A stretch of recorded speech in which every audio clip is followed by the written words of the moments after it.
Habe ich, aber nee, bin ich nicht, weil ich gerade gemerkt habe. Ja, aber ich gerade gemerkt habe, dass es HDMI ist, VGA, aber ich teste mal eben Copy. Fange ich dann auf den Desktop. Ich kriege den Adapter nicht, kann ich mir eben die Seven Slides. So. Und das ist was für ein Das ist jetzt der IT des Stephanies. Und wieso geht das Ding da nicht rein? Weil die Stephanie so einen fetten USB-Stick hat, also rüberkopiert bin ich. Also das geht schon. Ja, ich bin nicht voll bekloppt, bin ich noch nicht. Nein, aber ich habe dir auch gesagt, ich kann auch nicht wirklich. Ja, brauche ich jetzt nicht. Also ich glaube es. Jetzt brauche ich nur den Anschluss, das Anschlusskabel. Versuchen wir mal loszulegen. So, sonst müsste alles okay sein. Ich brauche nur das Kabel. Das ist wahrscheinlich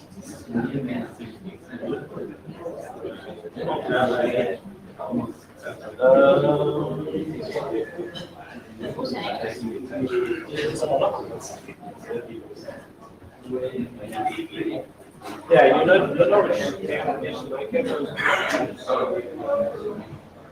Here. Let's try it. Hi guys. Hello. Hi. Yeah, I'm already in London for 4 days. Yeah. I don't even say hi. Yeah, no, but same here. Yay, did a thing. Woo, it's good. I think we're ready to roll. Is Brian the very first? The first one after the chair slides, yes. Yeah? But I need to be here for the chair slide, or can I run somewhere and get some water? Or can I Yeah. Go.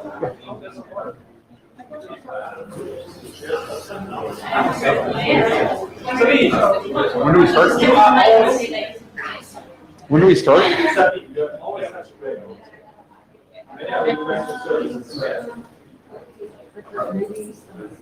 Yes. Yes. Fantastic.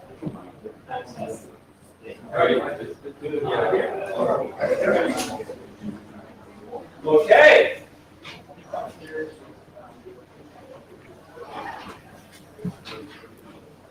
So, my watch says 10 to 4, so I think we should start. This is the Alto working group.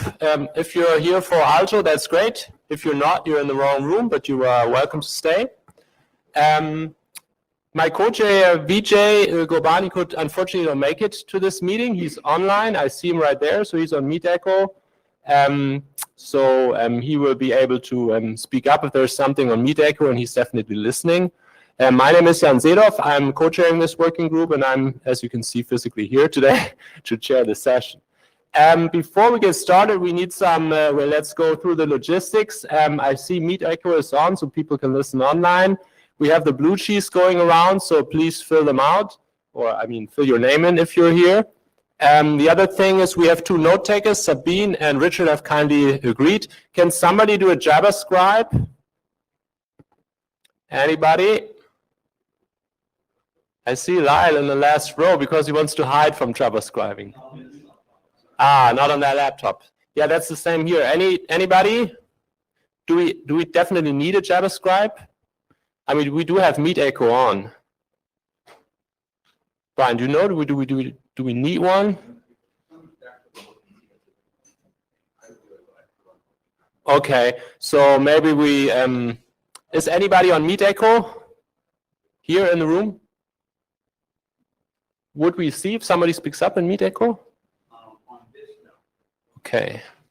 No, can somebody do that? Log into Meet Echo, please, so we can get started. The purpose of this is if somebody speaks up on Meet Echo, we want to be able to see that, and then somebody could go to the mic and. Right. So I think we should have somebody.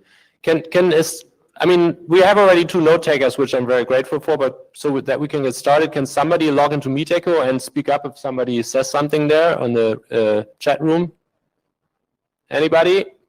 Nobody? You can do it, Börje? Thank you. That would be great. Okay, with that, I think we have the logistics ready. I'm presenting here from a MacBook that the secretariat gave to me, so I'm very thankful for that. Let's hope I can handle it, which apparently I cannot because this is an old version. How to make it full size? Tools? Why not window?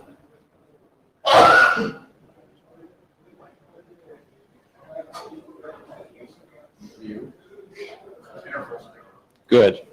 Thank you, Brian. So, Alto working group, let's get started. I know most of you know this, but just for the record, this is the Node well of the IETF. This basically means that we have certain rules here at the IETF. So please, I hope you're all aware of this. If you're not, please check the corresponding RFCs as you see here. Most importantly, if there's any IPR issue you're aware of, you should mention it here and all the other stuff. So please check this out. If you're not, I assume that everybody is aware of this policy. So what's the status of the Alto working group? Well, the status is very simple. With the chairs, had a phone call also with our area director, Mirja, who is here, and we all agree on one thing. We want to first focus on finishing the charter items, and that's our core focus right now. The agenda has been set up accordingly. We have about half a presentation on core charter items and another half of presentations, the second half of the presentations on other interesting work, which we are happy to discuss here, but again, we want to really focus on finishing the charter items first. Actually, thank you, Live, for the blue sheets. Blue sheets, anyone? Okay, maybe okay, there's one more there and one more here. Okay, so we give it a second try. So the goal is definitely to finish the milestones first. And I actually had some discussion also today with Richard on the mailing list, I think, where you proposed some extensions. Richard, maybe I can say this right here. We are not against extending more the current work, but only if it's really needed, right? And I think you responded accordingly. Maybe on some occasions we can say, okay, let's stop the extensions of our drafts right now and finish them first. So here's the agenda. Like I said, we have about half of presentations regarding working group items and finishing the milestones. The focus from my perspective as chair, and I've discussed it with Vijay, is that I will be asking on each of these presentations, how close are we to working group last call? Because we as chairs think they are very, very close. And I think there are some dependencies on certain issues, but I think that should be the focus of our discussion. I should also say that we have a very, very tight agenda. So if we, I would ask, and I've sent this on the mailing list also, I would ask all presenters, please stick to their time slot, which is very, very short, as you can see in most cases here. But most importantly, if we have any discussions with respect to finishing working group items, I would finish those discussions at the expense of the other documents at the end of this agenda. So I hope we can give everybody a chance to present their work, but if we get in trouble, our focus is clearly working group items and milestones. Yeah, any comments to the agenda? Okay, I see none. So working group progress, since the last meeting was IETF Prague. We did have a virtual interim in December last year, and we have one more RFC published. Sabine is here. Any other co-authors of this RFC who are here right now? Anyway, congratulations, a new RFC from the Alto working group, 8189. Yeah, what's the status of our working group items? Like I said, we had an extensive phone call with Mirja and Vijay, I think a couple of weeks ago. So one of the documents, I have a slide on this later on, that we think is ready for working group last call is cross-domain server discovery. Unfortunately, neither Martin or Sebastian could make it, but we had some discussions with them. A new version is ready, and we all think it's ready for working group last call. I talk about this a bit later. Cost calendar, we had a working group last call. There were no objections, so Vijay actually sent this on the mailing list, I think two or 3 days ago. We will move this ahead because it has been around a long time, and working group last call has raised no more further objections, so we will move this ahead. Performance metrics is a document that is a working group item, but we had some extensive discussions in the past regarding certain things. I put here a very short note on this. We had some about semantics, feedback loops, privacy. So what Mirja actually suggested, and Vijay and I thought this was a very good suggestion, we requested a review from the IETF Transport Area Expert Team. And I have informed the authors of this document that we will wait now for the feedback. And I think this is a good thing. We get a kind of a third-party view outside of the Alto working group, what is reasonable or not. Because, you know, sometimes we are too much into our own world and we think everything, anything is great we do. But let's get some feedback on this one. And I think this is a good document that we can use this expert area, transport area expert team. The thing is, I don't know, Mirja, you maybe know better. I think I requested that to get a feedback by end of March or something. So we wait on this. We don't have a response yet. So anyway, we don't have anything right now. We will have to see. The one thing that is a milestone, but not really close to working class call, is CDNI footprint and capabilities interface with Alto, a document which I'm actually co-authoring. We have a presentation from Sean remotely today. So we'll see there. And we're moving this ahead and we're making good progress, but I don't think it's close to working class call, but maybe Sean can present something on this. SSE, Richard, you're presenting today, so let's see. I will not say much further, but the question, of course, is how close are we to working class call? I think we're very close. Unified properties and path vector, they are listed here together because they have a dependency, so we're going to move them ahead as a bundle. That's basically what Vijay and I decided together. We have new versions on the new 03 versions on both of these documents. We had some interesting discussion on the mailing list if we want to include Sabine's work on cellular addresses. The conclusion has been, and I confirmed this on the mailing list if you haven't seen this, that we're going to move ahead unified properties and path vector for now and exclude cellular addresses for now, just to make progress. And as chair, I really support this decision. Like I said, we want to finish some milestones. We can always then add cellular addresses as an extension later on. And Sabine is going to present on cellular addresses today. Dawn is presenting this one, and so here again, I think we're very close to working class call, so I will focus the discussion on how close are we to working class call on these documents. This is basically a slide because Martin and Sebastian cannot present you today on cross-domain server discovery. I've mentioned everything here on this slide already. We have a new version from our perspective as chairs. I'm speaking for the chairs now, and from the authors, all comments have been addressed. And we as chairs think this is ready for working class call. So we will start a working class call on this document soon after the IETF meeting. Any other business? Any more business? We have lots of business. No, I see no objections. I asked about the agenda, nobody bashed it. So I think we're good to go. First presentation is from Brian, who is chairing the PAN-RG. And without any further ado, what is the PAN-RG and what's the relation to Alto? Brian, I think you will talk about this, so I will shut up. Let's see if I can find your slides. Overlap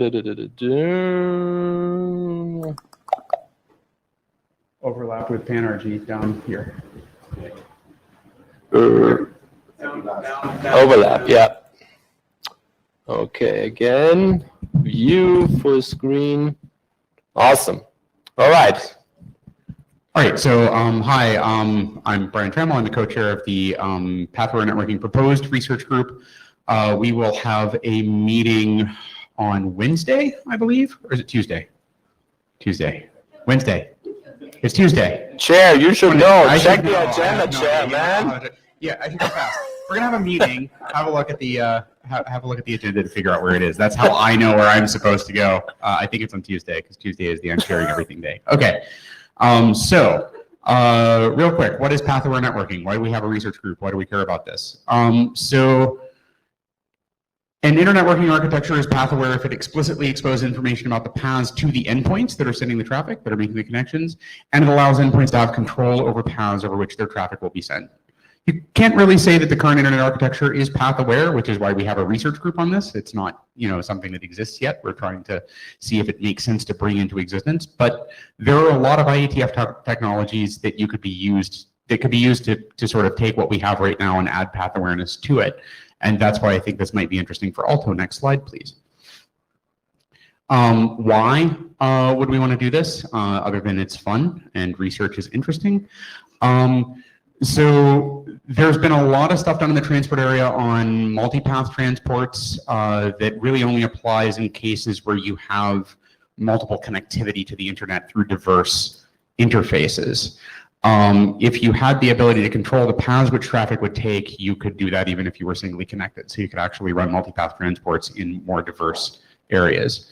We'd like it to look at alternate architectures for routing these sorts of things, for deciding how traffic goes from one place to another, and the trustworthiness of that information, right? Like, so when you have BGP, the only questions of trust are between the peers in a BGP session.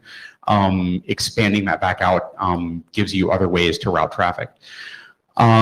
We'd like to experiment as well with cooperative signaling as a question of sort of path properties and path selection. So how do you tell what you want to the network, and how do you get information about what the network can provide? And this is where the overlap with Alto comes. We have a few questions that we're looking at. Next slide. Almost all of the ones that are Alto, that are interesting to Alto, are on this first bit. So how do we define and represent the properties of paths, right? So a lot of sort of the information that is available from Alto is about the properties of something that you can connect over. We don't see these as sort of cost maps. We see these more as properties of singular paths through the network. How do you get endpoints access to trustworthy information about the path properties? So Alto has done this in certain cases for servers, getting information about the cost map out to the server. And then how do you have control over paths selected? This gets a little bit more into things that are sort of outside the Alto area. I think Alto has done a lot of work that can help us answer these top two questions. So there's some interface questions that's actually in TAPS, that's the thing that's on Wednesday. So if you're interested in this larger question, I would say also come to the TAPS working group. Sorry, just for the record, I just looked it up. The PANRG is on Tuesday afternoon, 13:30. One of my many guesses was correct. Okay. Cool. Yeah, Tuesday afternoon, right after lunch. Correct. So next slide. This is where we get into the science fiction. So here, these are questions of, once you have sort of the primitives for getting information about paths to the endpoints and having the endpoints express the paths that should be used for certain traffic, how does that interact with the whole architecture? So, how would we have to redesign transport layer protocols to work most effectively? So right now, the transport layer protocols don't really take into account anything about the path that they don't measure themselves, and the measurement is very basic. It's RTT loss. How does this differ when you talk about applying it to tunnel and overlay endpoints? And this is very interesting when you get into questions of how you would actually build a network like this. Like, the way that we build anything new is we build it in tunnels first, and then we hope that we're going to replace the tunnels with something else, and then never do. And then there are questions about operation and deployment that we are also looking to address. Yeah, there is a comment on Miteco here. Yes. From BJ Gurbani. Hi, BJ. Are there any real-world measurements of how devices are using multipath, some academic or white paper studies? Larger scale measurements would be people who already had larger scale deployments. So that's an Ask Apple question, I think. But yeah, they're famously talkative when it comes to real world data. So no, I think it's all been largely sort of the 3 or 4 groups that have done a lot of work on multipath stuff so far that have done the measurement there. But thanks, Billy, for relaying the question. Thanks for the relay. Yeah. So yeah, this is basically kind of an ad. I figured that this would be useful to some of the people in this room, or interesting to some of the people in this room, especially with respect to the top 2 questions on the previous slide. I think there's been a lot of work in Alto that could sort of inform that. So please come by on Tuesday afternoon at 1:30. Do you know where it is? Where it is? Sorry, I just dropped the Safari browser. It's in Buckingham. In Buckingham. The room Buckingham, not the palace, right? Yes. Room Buckingham. Yeah, the room Buckingham. Don't go to the palace. The Queen will be upset with you. Okay. Richard Young from EF. So a quick question. Do you assume somehow already the path already fixed for the network, or you assume actually the path not fixed yet? So therefore you discover properties, therefore you can compute the path. So when you say path, I might have interpreted for example. Right. So it's actually, it's another control loop, right? So we don't assume the fixedness of the paths, right? That's actually a really good question. In terms of, because anytime you start building a an architecture like this or protocols that operate like this, you now have the endpoints trying to figure out where they're going to route their traffic, and you then have the network that's doing its own traffic engineering. So you have this competing control loop problem. Yes. If something like this is to work, then there has to be a way to get those control loops to interoperate or to talk to each other. Right. Yes. Convergence or whatever. Yes. So, Right, yeah. obviously, So it needs to converge. So that is, we know that's an engineering problem that we'll have to address. Okay. But yeah, as of right now, there's this. The assumption is not that the paths will always remain static because we know it won't happen. But it's also not that you're going to put a couple of magic bits on your packet and it's going to cause a new BGP advertisement to happen somewhere, just because that's not realistic. Rafael, University of Campinas. Just curious, there's a network slice group as well. Yes. Are you going to talk about also cross-reference with them? How close are? Possibly. I don't know what the network slicing people are actually doing yet, because network slicing is a very large sort of thing, and I think they have a smaller focus. But yeah, actually, I should at least liaise that up the list. Thank you. Yes. Say again. Oh, Oh. your name, please. Sorry, your name again for the note takers. Rafael, and second name? Last. Okay, so I mean, otherwise check offline. No problem. Thank you, Brian. Because we have a tight agenda, I think, Please throw me off the stage. yeah, I Yep. think we should All right, so continue thank with you very the much, and hope to see you tomorrow. next presentation. Yes, I mean, as chair, I can see the relationship is very clear. So, yeah, I think folks should check out the meeting tomorrow.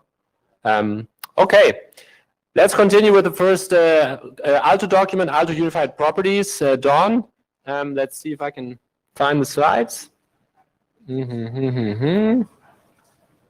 That's wrong. So this is Unified Properties. Yes, please go ahead. So first I have to thank Brian for the sharing ideas from the PNRD. So next we'll continue from the updates of the property map. So the main updates from the 100 interim meeting to this 101 meeting includes the following. Minor changes may be that we change the document title from the extensible unified property map to the unified properties. And more exchanges are made the following: that we remove the section any domain and its related domain registry totally from this document. More details and discussions will be in the next slides. Then we add and clarified and handling from across the whole document. This will include, well, maybe what the server will return to the client if the client has entities not supported by the server, and what will the server return to the client if the client has input that are in the wrong format of the domain-specific entity addresses. First, we have clarified the relationship between the auto domain registry and the auto address type registry, which is defined in the base protocol. This question, actually, this problem is raised and continually discussed in the mailing list. I believe most of you may be familiar with this one. The last is that we also updated section 7, the examples, including the following. That is, we highlight a little bit the benefit of using unified properties over using the standard endpoint property service to present the properties of the endpoints. This section is defined in 7.2, I suppose. Yeah. Another change is that we may need to add example of the PID domain and remove examples using the ANE domain example. It will be in the next version, I suppose. So next slide. So since we have already removed ANE domain from this document, where do we need to place it? It is not a specific problem, but a more general one, I suppose. So because it's not only the AN domain, we have quite a few new emergent domains like the CDNF CI footprints defining CDNI and the ACGI domain, I suppose, defining the cellular addresses. So two choices. Do we need to put all these new emergent domains in this document, or these new emergent domains will be put separately in their own documents? Actually, we prefer to put them in their own documents for the following reason, that we need to make this document a minimal framework. And the reasons that we need to define such as the PID domain, IPv4 domain, and IPv6 domain in this document is that they are actually quite elegantly defined. However, others might are still in development, so they might change and not so stable. Yes, so as chair, if I may intervene, I like this approach. For the obvious reasons. I mean, I just said we want to move the milestones ahead as soon as possible. So from the progress perspective, I agree. Yeah, another point is that actually I think if you put all the new emergent domains in this document, it just seems like more supporting examples to show that how powerful this design is. Right. I mean, we have this in many working groups, these discussions, dependencies and things, and there's always trade-offs, but I think in this case, you raised some good arguments, but also from the chair perspective that we want to make progress, I think it's a better choice here to move this one ahead, and the documents will then, the other proposals will later on, add their stuff in their drafts. Yeah. Correct. So another discussion problem is that what's the relationship between the auto domain registry and auto address type registry. As we see that the concept of the domain are more general than the address types. For example, address types can be IPv4, IPv6, but we can have IPv4 domain and IPv6 domain, so we include them. Besides, we have the AN domain, ACGI domain, PID domain, so it is a more generic idea than the auto address type registry. But they still have some relationships, so so we needed to study what attributes are to be defined in the auto domain registry and auto address type registry. To deal with the consistent issue between these two registries, we have two possible solutions. One is that they will be merged automatically. That means when you define a new domain, if it applies to the address type, so you may need to define all the attributes that is not only related to the domain, but also related to the address type. So when you put this domain in the domain registry, the address type registry will be automatically generated. Another approach is that we will need to deal with it manually. That is, the dependency will not be automatically generated. So you have to do maybe twice. You have to the first you have to define a new domain according to its semantics, and you have to define a separate auto address type registry according to its definition. But you may need to specify that whether they have any types of relationship or what their relationship might be. Yeah, so before we go on, I mean, we should have a small discussion on this. I have a question first, a technical question. So auto consistency, if you choose that option and you have somebody who has a domain that doesn't really match the IP addresses, or there is no consistency actually, you could always create a new dummy domain for whatever IP addresses you have, right? No? You mean you put a dummy address into the address registry, or was it the other way around? Well, either way, no? Oh, okay. So, So that's my question, actually, yeah. how you answer it?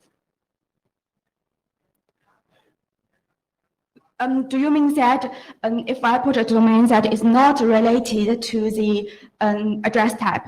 Well, correct. Or let's say I have some addresses that are not really, a one-to-one match to a domain. I could always create a new domain, no? I think the current design, so the current design is we want every single address to be a domain. We believe that's correct. So every single address type will be a domain. The only problem is the other way around. For example, APID is not really address type. It's like, for example, or abstract network elements. It's another address type. Or they can be still considered address type, but they may not be really like a traditional way of address type.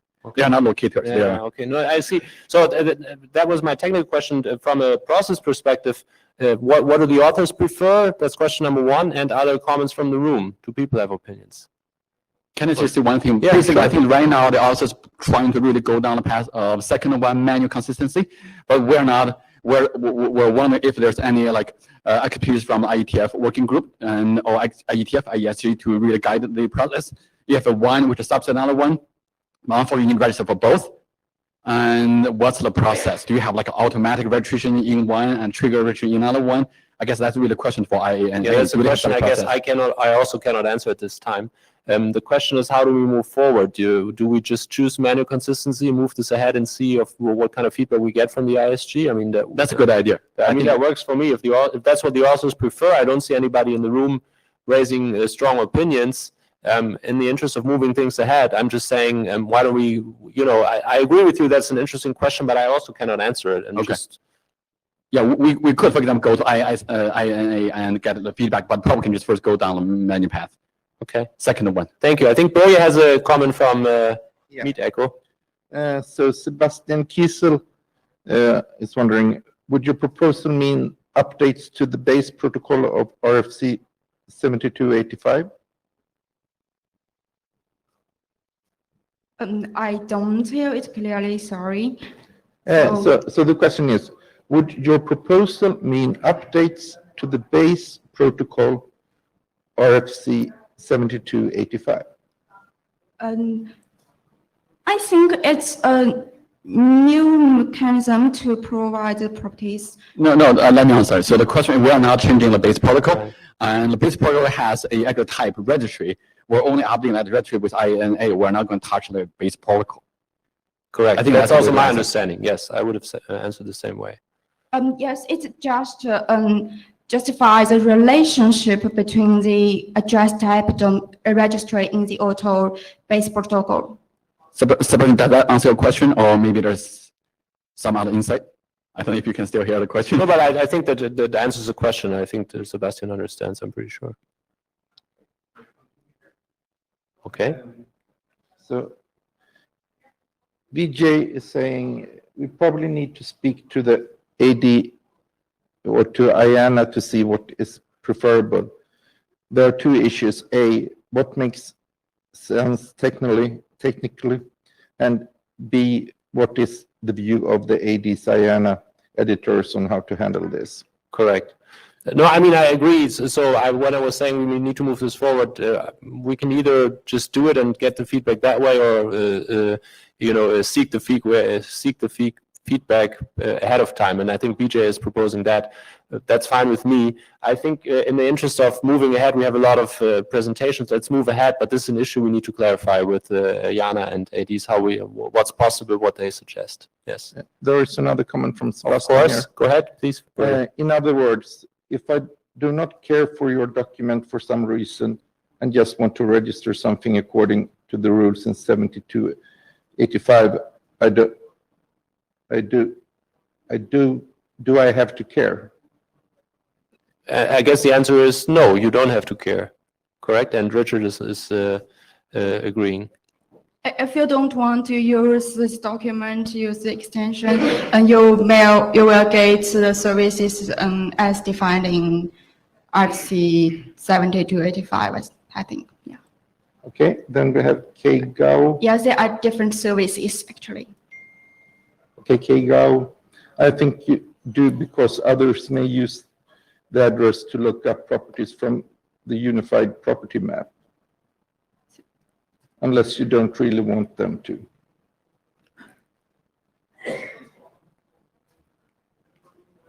Yeah, that's a comment. Yeah. Okay. So next slide, I guess we continue, right? Yeah. So yeah. Yeah, so I will appreciate if you can provide any comments or ideas or opinions on the above discussion. Yeah, we will need your feedback.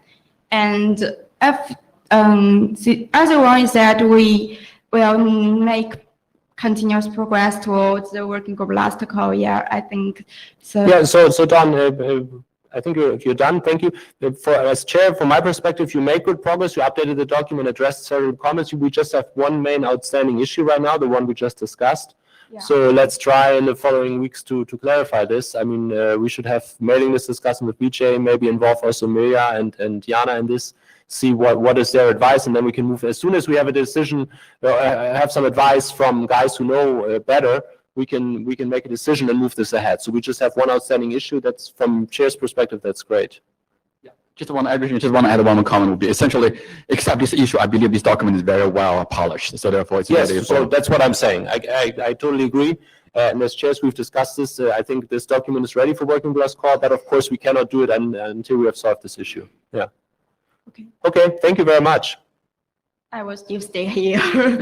You're the next presenter as well? Yeah. Sorry. I'm the chair. I should be on top of things. So, well, and it says here Richard Young is presenting on SSE. So, but she is, right? Yeah, no, sorry. Path Vector is next. Sorry. No, sorry. Path Vector is next. Okay, please, Dawn, go ahead. So the path vector updates are the following 3 points. So the first point is that it might be minor that we made a lot of text edits and something like clarification of the use case. For example, you may go over this document and you will find the differences. So another much major more is that the structure of the whole document is almost reorganized. We made clear the 3 building blocks in the design overview section. You can find it in section 4. So with 3 much clean building blocks with a new cost type, a new domain, and what is the consistency mechanism that we could use to support the consistent information of the path vector and the ANE elements in the path vector. What are their properties? So following these 3 building blocks, we reorganize the document with 1 section for each design. We have introduced a new cost type, which is already quite mature and discussed in last meeting. And we have defined a new domain that is AN domain. As you know, it is moved from the unified properties. And we have to talk about the consistency mechanisms that we used to encode the path vector and its related properties. Next, please. So AN domain, as you can search for the section 6, it's specified with the with the domain name, what is the domain specific entity addresses, and does it have any inherent hierarchy or inheritance rule. And related to this one, you can find AN domain registration. It is registered in the Alto domain registry and specified in the section 11.3. The most important one is to deal with the consistency mechanism. If you're looking for the relationship, maybe some similarity between the Alto cost maps and property maps, what is the relationship between the cost map and the property map? You may refer to the relationship of the network map and the cost map, but they did have some differences, and which is a major one. Actually, for the relationship between the cost map and the network map, cost map will depend on the network map, but network map is independent of the cost map. So it is like a unidirectional dependency. However, for path vector and property maps, it looks more like a bidirectional dependencies. Because the ANE network elements in path vector, their properties will depend on the unified properties. However, the generation of the properties of the ANEs will depend on the query of the cost map. So it has a much stronger coupling issue. And we actually we look for the multi-part services to deal with this issue, but also actually encounter some problems. Yeah, if you want to use these two services separately, you may need to put in the you may need to get the response of the endpoint cost map and then use these responses, the returned ANEs, to put it in the query input of the property maps. So how to deal with such relationship or how to deal with such operations is a new issue to be dealt, and we are seeking for some solutions or just so, yeah. So the question is, you say you're looking for solutions, you have... Can I clarify? I don't think we're looking for solutions. We have solutions. We're just looking for decisions. Right. Probably that's better word. Okay, so you have a preferred solution, again? Oh, we sent out an email right before. We want people to think a little bit on a really hard problem. I don't know if any expertise here would have any strong feeling about which design. So basically is what I call absorption embedding and versus independent embedding, which one people prefer. So they are actually very fundamental essential program language problems as well. So one is independent and one is non-independent. So which one do we prefer as in IETF? I think right now the current design is we go down the path of independent in the sense that we're using multi-part. Basically, we allow objects to live alone by themselves. We're composing the multi-part compose. The second one, probably the people are taking like in young language. And essentially now you take this language type, you take this type, and you merge it into a newer type.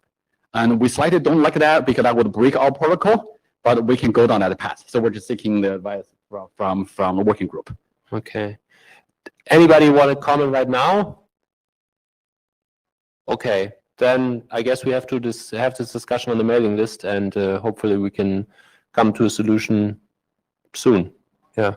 Right. I do want to add one comment. Is actually we're really lucky that we have removed the ANE domain from unified property. So therefore, there's no dependency between unified property and its document. So therefore, the unified property document can move along by itself. Again, as chair, I support that. Anything that makes progress gets my support. Okay, yeah. Yeah, that's the next step. Right. So that's all. I guess we clarified this. Thank you, Don. Yeah, we need to see if we can resolve this issue as soon as possible. But of course, you just raised it right pretty close to the meeting. We should have some discussion on the mailing list. Yeah. But from the chair perspective, again, I think this is very close to working class call. We just have one main issue that we need to resolve. So that's good. We thank the authors for moving this forward. So next up is Richard.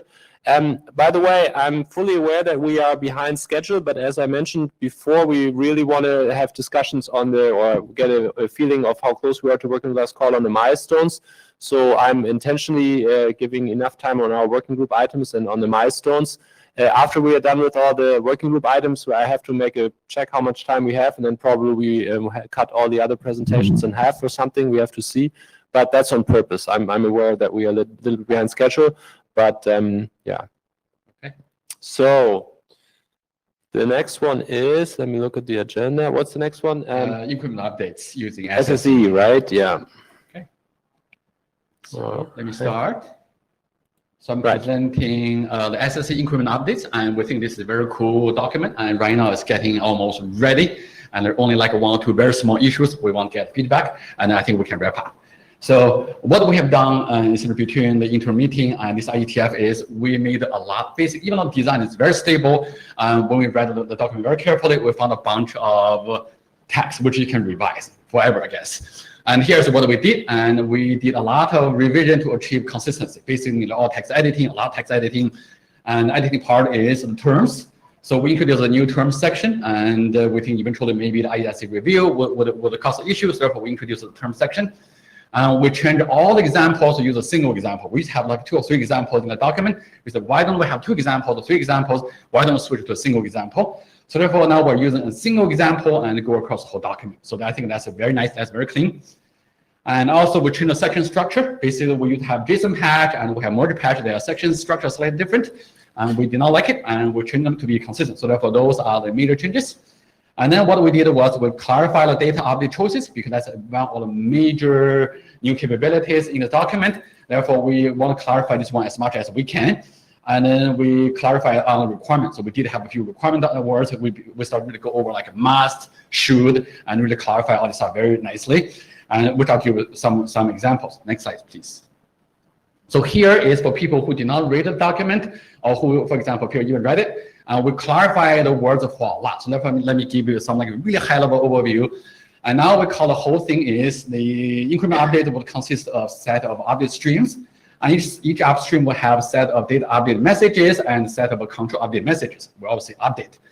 And then one thing we did, which is a major change, is now we call it an update message. Data update message can be a full replacement update message, or can be an incremental change update message. We used to say incremental update message. Now we think update really means the bigger things, because a full replacement is also update, and now increment change also update. So therefore, why don't we be symmetric? Let's call them equally. So therefore, we change everything increment update to increment change. If you don't like it, tell us. But otherwise, essentially, we want to achieve kind of symmetry. So therefore, now it's much cleaner. You don't have an ambiguity. So that's one major change. Not to interrupt, but I have been following this discussion also on the mailing list, or somebody sent an email explaining all this. I like the word stream, and I think this is a clear semantics now. I think it's good. Great, wonderful. And then the second major thing is we talk about how to make choices. And it turns out actually making choices, in the previous document, we only said, okay, it's the server's responsibility to decide how you push the increment updates. And it turns out actually it's more subtle, so therefore we want to essentially bring out all the subtlety a little more in the document, so therefore to help the designer of the server. And for example, here is, I don't know if you can read it on the red column, that's a newer version. And realize actually all kind of new subtleties. For example, one subtlety is if you're using JSON merge patch, and if you put a new value to be null, actually that means this attribute will be removed. That's really unfortunate, or unfortunately what have depend on your point of view, but that basically means if you want to change, for example, an attribute value to be null instead of undefined, actually JSON merge patch will not work. So therefore we make it very clear, so we mean, okay, the server should consider the limitations of your choices. JSON patch, merge patch, I think that actually should have interest to general IETF, but that's the thing we made it very clear.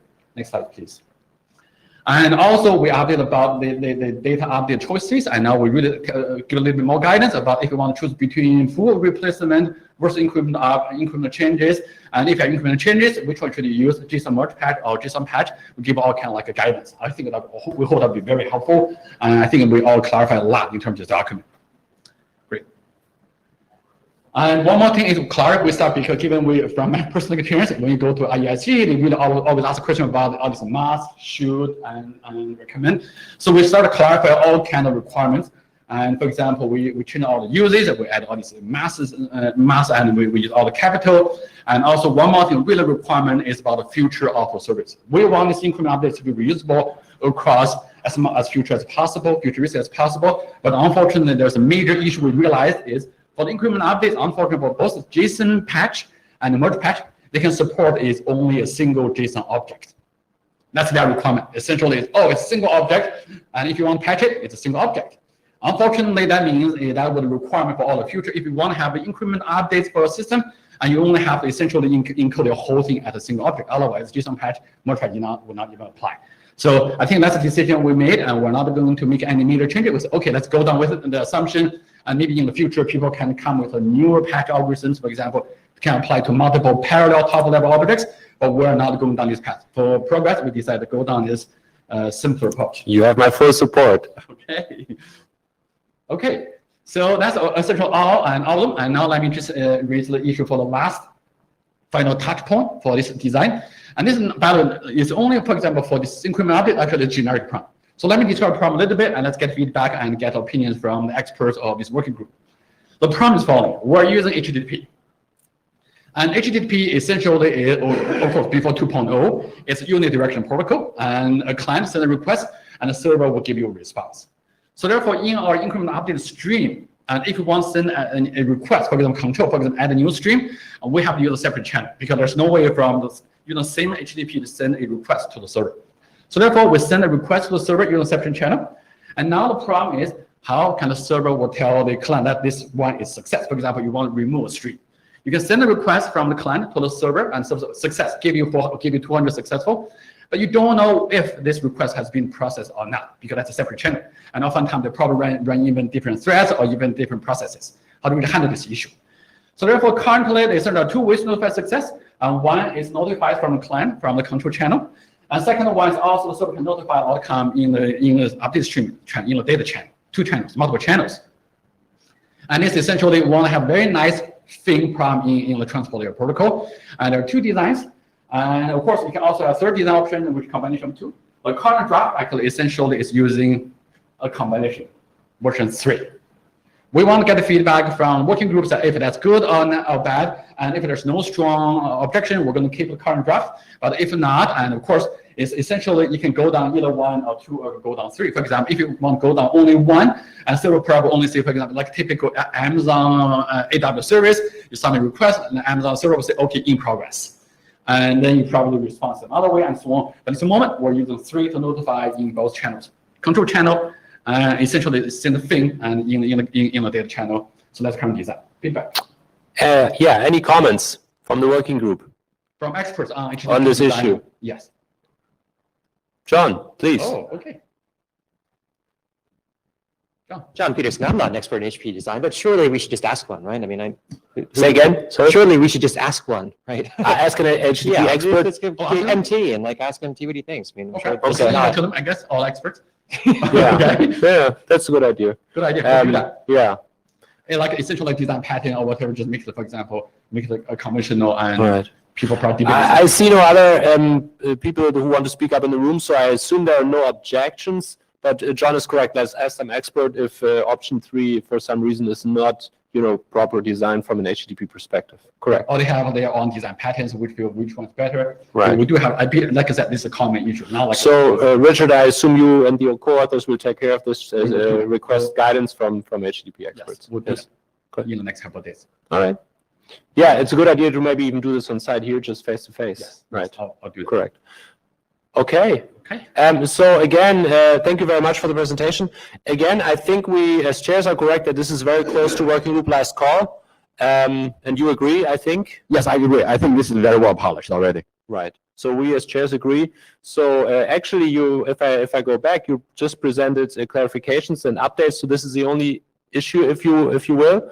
So I really encourage you maybe use the time here at the meeting to clarify this with some HTTP experts, and then we can really move this ahead. Yes. Yes. Good. Good suggestion. Great. So I'm looking at the agenda. So now is Sean presenting, and I think he wants to present remotely. I hope this works. Huh? Right. Mirja, how does it... Okay.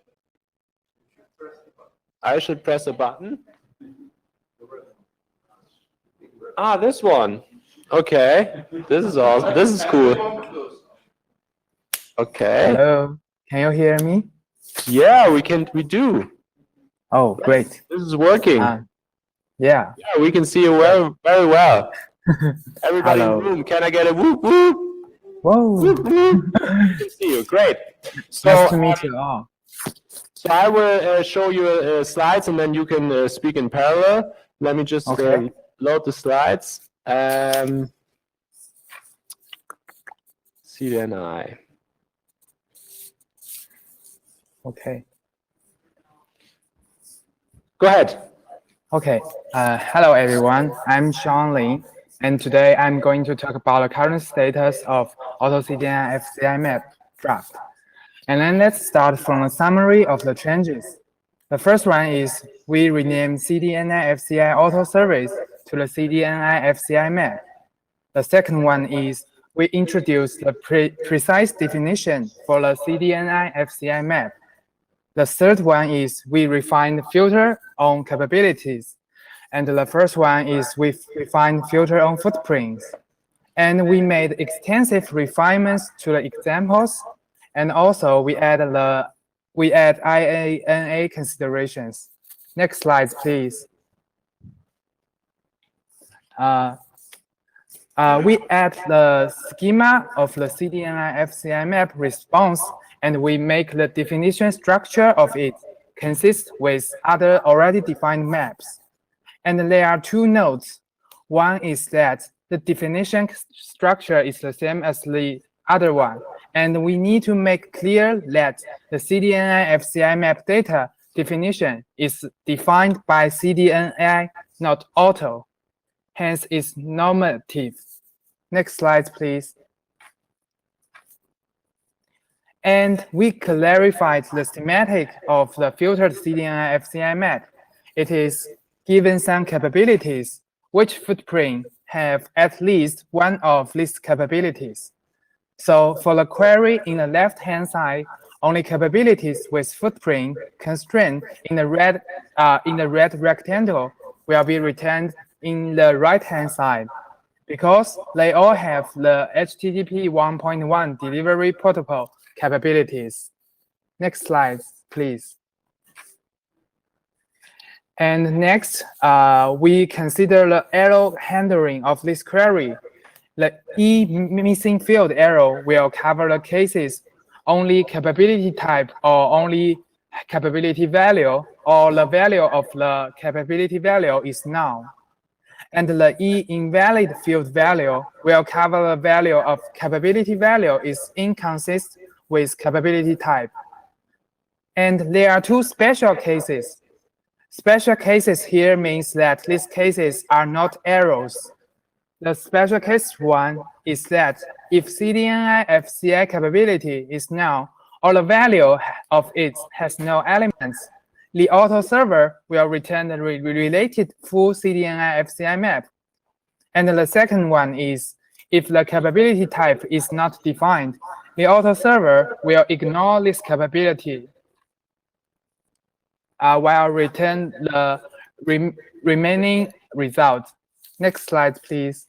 Yes, before we go on to the next slide, I'm a co-author of this, so speaking as individual, just for the working group, as a reminder, you know, we are introducing something, well, a new map now. We call it map now, a new type of, we used to call it Alto service. And one of the things that was an open issue was the error handling. And the question was if the traditional Alto RFC 7285 you know, has enough error messages. And here are some where this is, I think, a key progress on this document. So please continue, Sean. Okay, next slide. Thank you.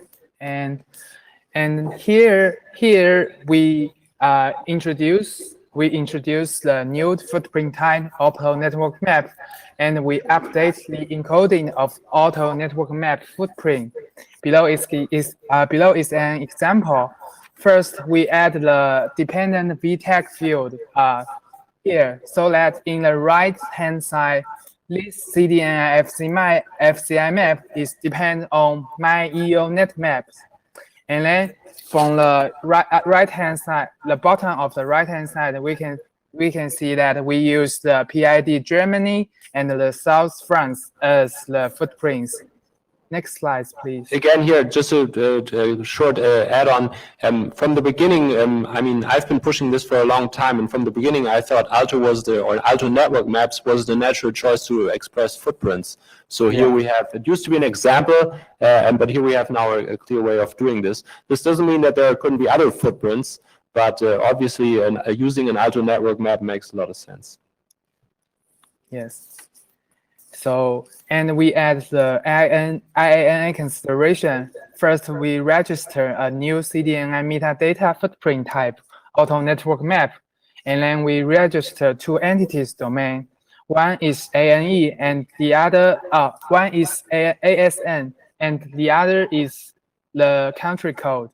And finally, we also add an auto CDNI FCI property type, CDNI FCI capabilities. Next slide, please. And here we want to clarify two items. The first one is the media type of CDNI FCI map and the filtered CDNI FCI map. The current media type of them is application CDNI, and we plan to change it to application auto CDNI FCI map JSON to be correct. A general problem arises here is that should we use the import embedding? This is the current approach, or we maybe need a modular embedding. This need a new approaches such as the multi-part, which is tabled for now. And the other clarification items is the data components name of CDNI FCI map and the filtered CDNI FCI map. And the currently design is CDNI FCI/map, and we propose to change it to CDNI/FCI/map, so that it could consist with the network map, cost map, and endpoint cost map. Next slide, please. So for the next step, we welcome more reviews, and I think when this draft is ready, we will go to the working group last call. I think that's all. Thank you. Thank you, Sean. As chair, I can say we want to move this ahead towards working class call as soon as possible, of course. So I think this document has made good progress. Individually speaking, as co-author, I think we are not quite there yet. We need maybe to polish here and there. But as far as I can tell, and maybe you can comment, there are no current outstanding major issues like we had on the other documents, right? We don't have any major issues that need feedback from the working group, correct? Yeah. Correct. Good. So I think we just need to polish here and there, and then I think this has made a good step forward. Any comments from the room? Any questions? Okay. So thank you for presenting the update. Again, I think this has made good progress. And yeah, let's see how soon we can get it to working with last call. Okay. Thank you. Thank you. Okay. So next on the agenda is now the first document, Sabine, right? That is not a working group item yet, or does not address the core milestones. I'm looking at the time. So you're supposed to start at 40, right? And we are about 10 minutes behind our schedule. So I would ask every one of the remaining 5 presentations, basically everybody has 2 minutes less, right? So everybody has 6 minutes. I'm sorry for this, but we have a full and packed agenda, and I think everybody agrees that the milestones and working group items were very important. So yeah, please go ahead. I try to find the slides. So this is cellular address, correct? Correct. Yes, please. Okay, so this proposal was discussed already some time ago. So I will focus here on what relates this work to actually the unified property draft. Actually, the main discussion there, the outcome was that it really stresses the need to harmonize and to specify rules in the Alto entity domain registry and the relation to the Alto address type registry. So next slide, please. Okay, so the updates in the current version, so they expose the suitability of the proposed so-called ECGI domain for both the address type registry and the address entity domain registry. And so the placeholder to specify these consistency features is the unified property draft. So as already discussed today, the decision is that the unified property draft will stress on new Alto information services such as the property map and how to propose and specify a new address, entity registry, entity domain registry, and how to really be rigorously making the difference of the relation with address type. So in this version, there is a new section 3 on cellular addresses. So it relates both registries. So the motivation I already told is because cells can be either endpoints on which you want to query properties, as in the base protocol, or they can be entities on which to query property maps, filtered or not. So the section explains how the base protocol and the unified property draft both provide the background to allow to register new domain types such as ECGI, where ECGI stems from the 3GPP terminology. By the way, this work actually stems back from IETF to 2014. In Honolulu, I guess it was already proposed. But in the meantime, the use cases have been progressing and we are going towards 5G. So we want to have, we see the interest into using that to expand Alto beyond only IPv6 or IPv4 networks. Next slide. So in this version, so the section 6 IANA consideration was filled as well, again upon the working group discussion. And I think the text that I quote here should be updated with respect to the progress that is done in the IANA section of the Unified Property Draft. I won't go into details. Next slide. And so the further discussions will be on harmonizing those two, the IANA sections in those two drafts. Also, I would like to have a discussion on what is the placeholder for new address types or new entity domains. Okay, we know it's the Alto address type registry and Alto entity domain registries. We already discussed how to about the manual harmonization or automatic harmonization. But in general, the question would be, how do we collect all the Alto registry updates? Because reading the unified property draft or the base protocol gives you no hint on the existence of other.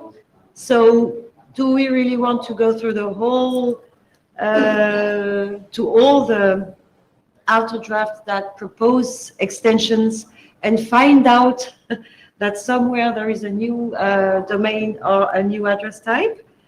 So the proposal is to give a hint in the unified property of the fact that there are currently new domain types or entity domains that are being proposed and specified. Next slide.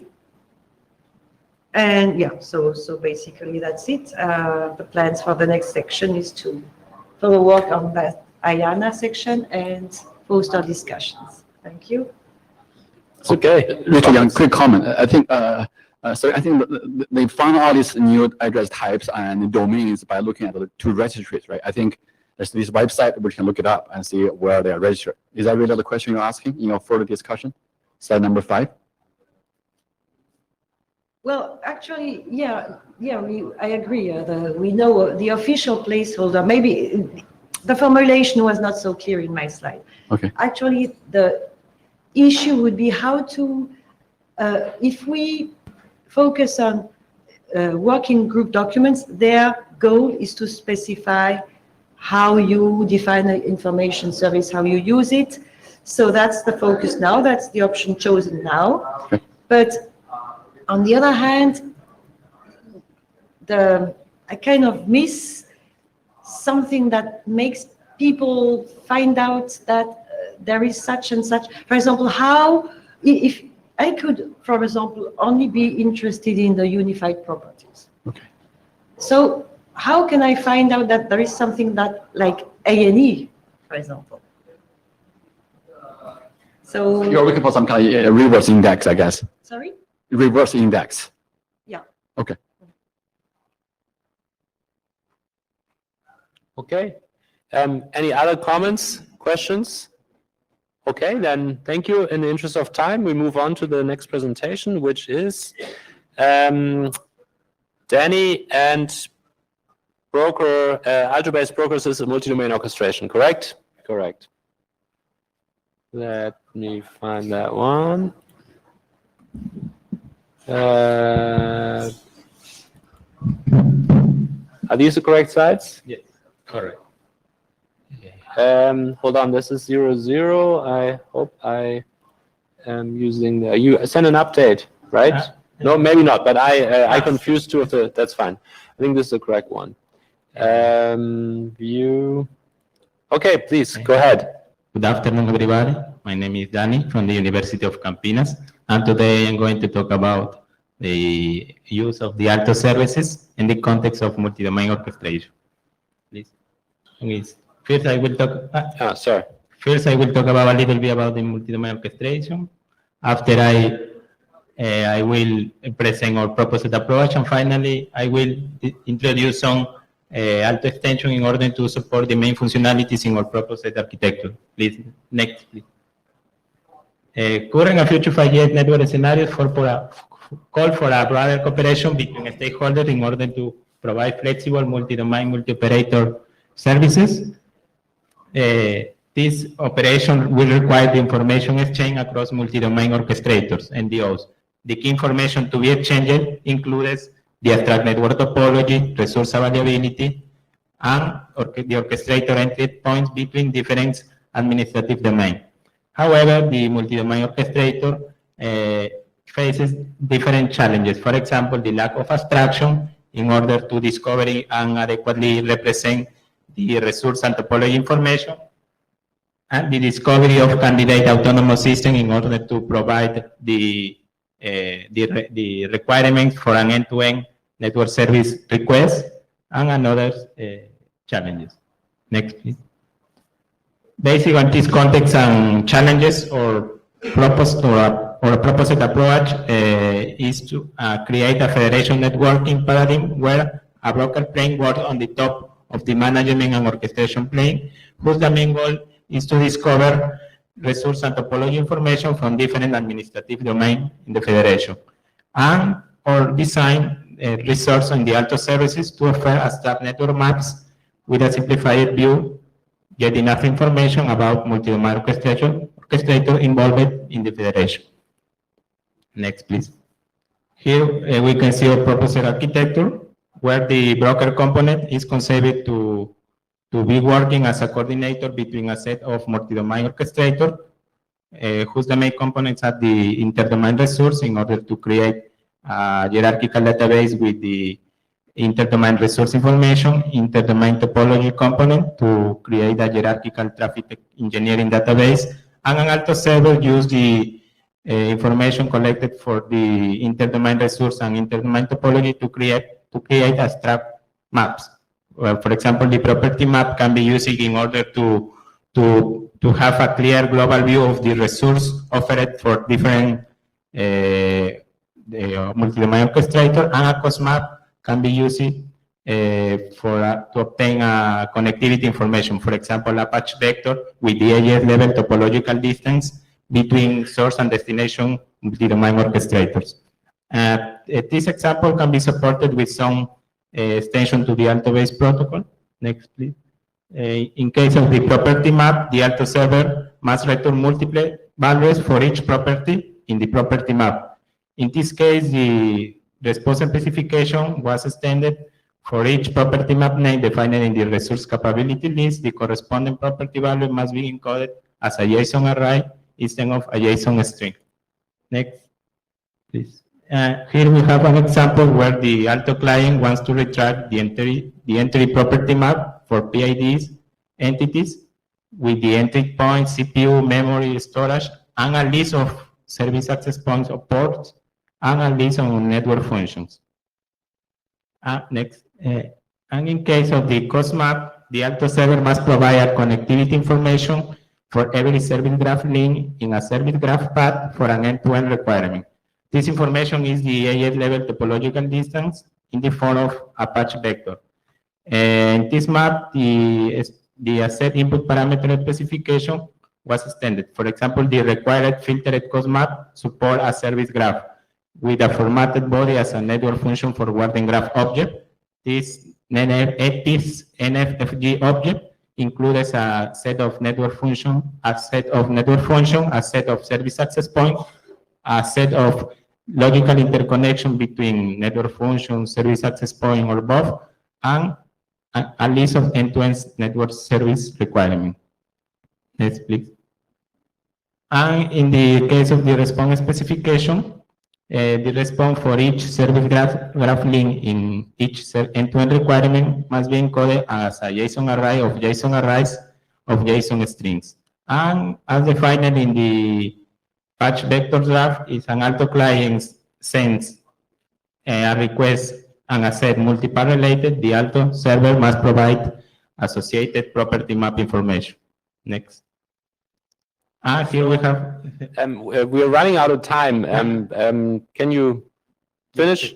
It's only to say it is an example for the filtered code map where we have an Alto client to request a patch vector. In this example, we have 3 network functions with 2 service access points and 4 links and end-to-end requirement. And in the next slide, it's only the response when we can see as next steps. The idea is to collect some information for the working group. That's it. Thanks. All right. Thank you very much. Any quick comments? Oh, quick Yeah, comments. of course. Okay. Because I think that's very cool. And the question is the following. We do have related work because you want actually not only networking, but also other resources. For example, CPU, right? Yeah.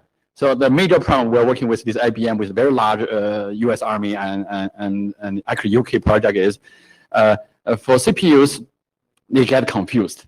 So you have CPU, A would have CPU give it to B, and A would have CPU to give it to You're C. saying CPUs get confused? Oh, the computational resources, Okay. information can be confused. That's interesting. Confused CPUs. So That's you have a domain A, use your broker, and give information to B, give information to C. And now when B and C give information to D, and it might both say, for example, have 5 units of computer storage. And now D might have 5, might have 10. So I think you're trying to solve that problem using your path vector. Is that the reasoning that you must include a whole path vector to declass, essentially to distinguish, have colors or labels of the computation? Is that really the reason you do this stuff? Or maybe that's a long question. Because yeah, it would be very nice. I'll talk to you offline. Yeah. Where you? If you have something from Mitego, Yeah. okay. Kwai Xiang, I don't know.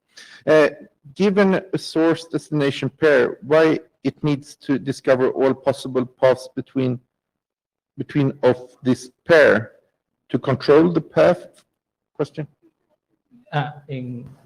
In one slide, when you return all the patch vector, you need to include all possible AF paths between source and destinations. Source and destination service graph link. I don't know if that was the response. All right. Thank you very much. In the interest of time, if we have to move on, thank you. And of course, any more comments on the mailing list, that's certainly welcome. So we have 3 more presentations and 12 more minutes. So that makes it very simple. 12 divided by 3 is 4. So the remaining 3 presentations each get 4 minutes. First is Alto use case research orchestration for multi-domain geo-distributed data analysis, and this is, yeah, please go ahead. Yeah, okay, thank you. So how many time is still left?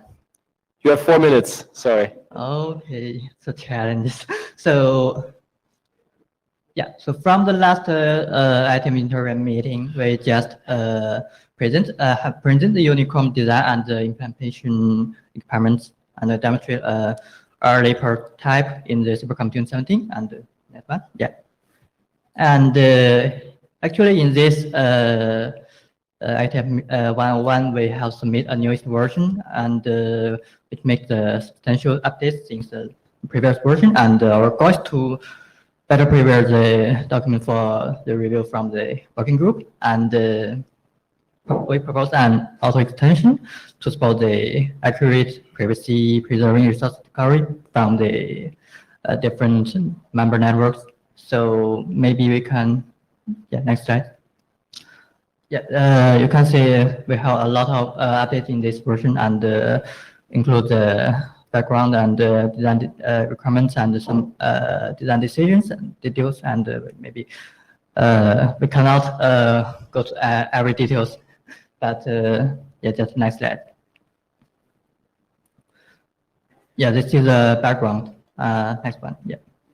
So from the background, we found that the multi-domain distributed data analysis system has such features. The both workload and the resource availabilities are highly dynamic. So based on these features, we conduct several design requirements in the next slide.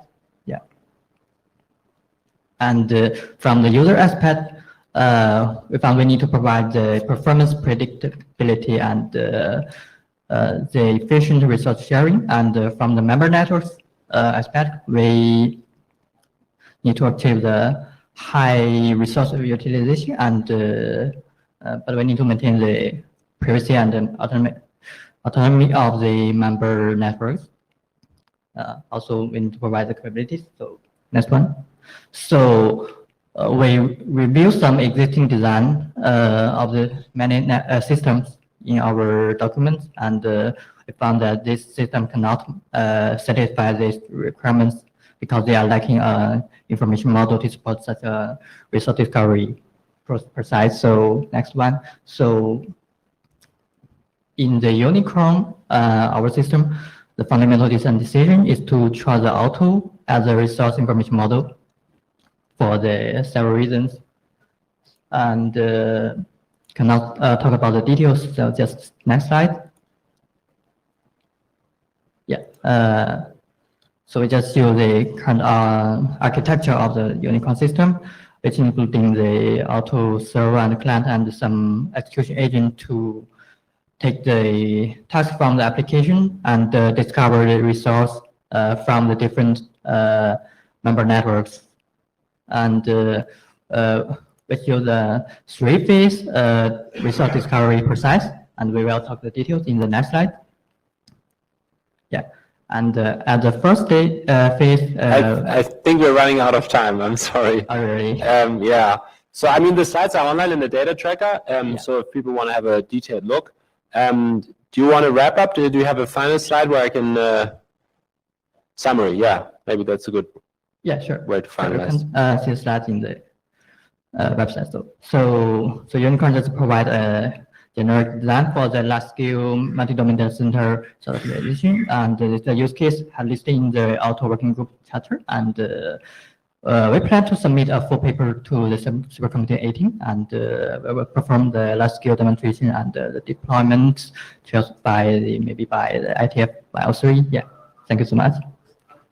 Thank you. Are there any quick comments right now? I mean, I've seen, obviously you put a lot of effort into updating this, so that's great.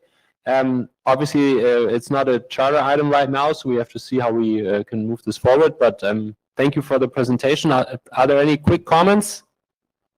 Otherwise, to be fair, I would allocate another 4 minutes for the next two documents. Sure.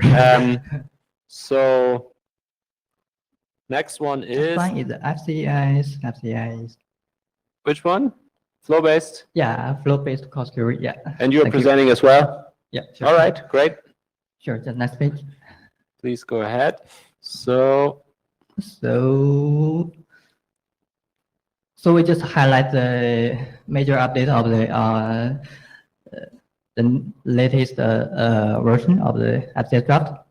We move the section 6 advanced flow-based query out of this document, and we change the auto address tab conflicts registry to the auto address tab compatibility registry, and the reason I will talk about in the next slide.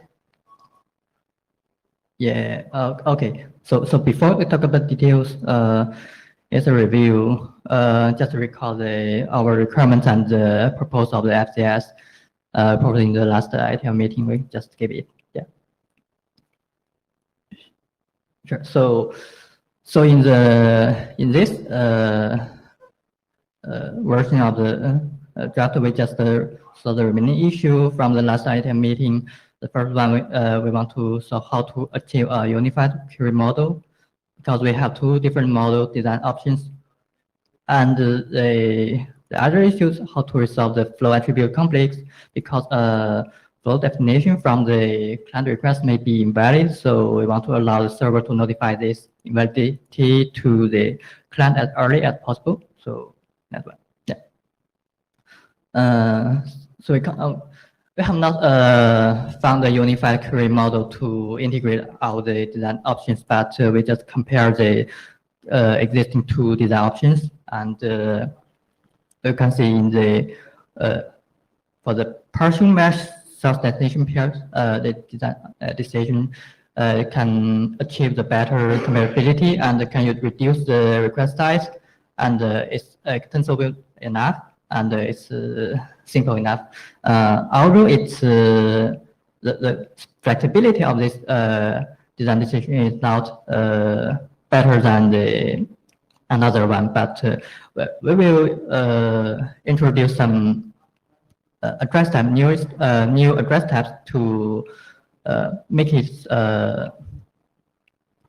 to support some use cases. Yeah, and I think it's enough. So next page. And this is a new address type we just introduced in this document.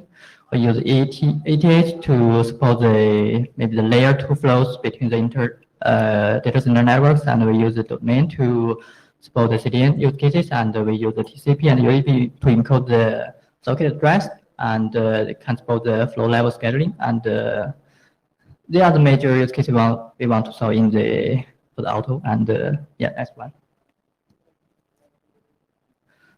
So I think again we have to wrap up. I'm sorry, because we have one more presentation. Oh, no problem. Do you want me to move to the yeah, okay. Yeah. Say again? Right. So right. Okay.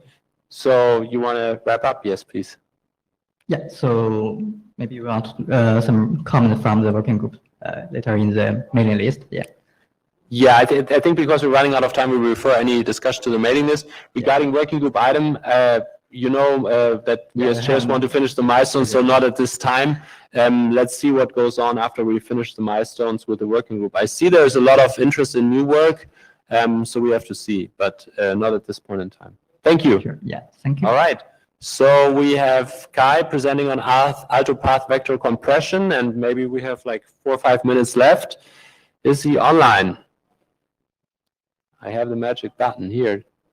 Do I need to press it now or wait for him to raise his voice on Meet Echo?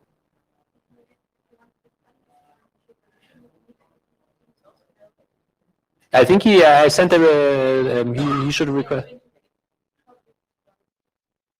Kai, are you online? Can you join the queue? If he cannot, maybe I can just help him quickly go over the slides. Yeah, I think I opened the slides first, and maybe Jensen can start to present. If Kai, if you're online and you can join the queue, please do so. I can then press the magic button and you are online. Yeah, because I think this cannot make too much update. This. Yeah, he's on that, but maybe he's on. Yeah, I pressed the button. Sorry.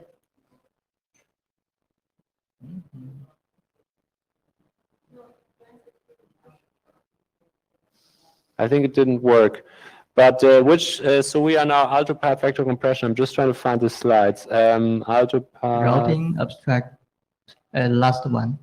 This one? Yeah. Okay. Yeah, Jensen, if you can present, then that's probably best. Sure, I can quickly go over the slides because we do not make too much updates in this version. And here's Kai. I pressed the button.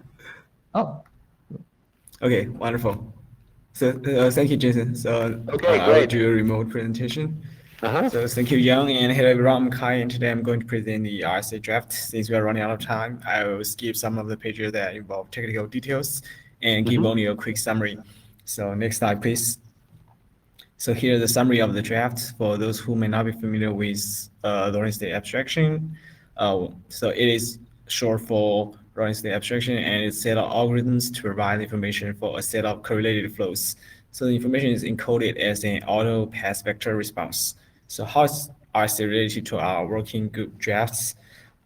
First, it provides a cognitive implementation of the path vector extension as a standalone implementation, and it can also be used to compress and improve the privacy of an existing path vector response without loss of information. So next slide, please. Here we summarize the changes since the last version. Since the overall structure of the draft is pretty stable, after 0.7, we are focusing on improving the clarity. So in this revision, we change the symbols that might look complex and extend the examples to demonstrate the intermediate state. For example, if an algorithm may take multiple iterations, we demonstrate the results after each iteration, while in version 7, we only demonstrate the results after the first iteration. So the next step, please. Here's just a summary of the contents of the RC draft. It contains 2 sets of algorithms. The first set includes 3 algorithms to telling people how to do the compression, and the second set includes the encoding and decoding of the information. Basically, how do we extract information from the path vector extension and how to put information into a path vector response.